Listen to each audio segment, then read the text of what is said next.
Hey everyone, and welcome back to another video. And in this video, I'm going to show you how to connect your debit card with Cox Online. Now, this video is going to be particularly useful for individuals. Let's say that you have a new debit card that you want to use to pay for your Cox Internet and Cox Mobile. How do you actually go ahead about doing so? Now, this video is going to be short, sweet, and simple, guys. There's not going to be a lot of steps involved. Now, in order to do this, what you're first going to do is log into your Cox account.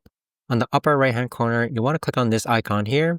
And then you want to go ahead and click on My Bill. Now, once you click on My Bill, you have some options here. You want to go ahead and click on Manage Payment Methods. And then on this page here, you want to go ahead and scroll all the way down and then click on Add a New Payment Method. Now, once you've done so, you have the options to connect a checkings or savings account or a credit or debit card.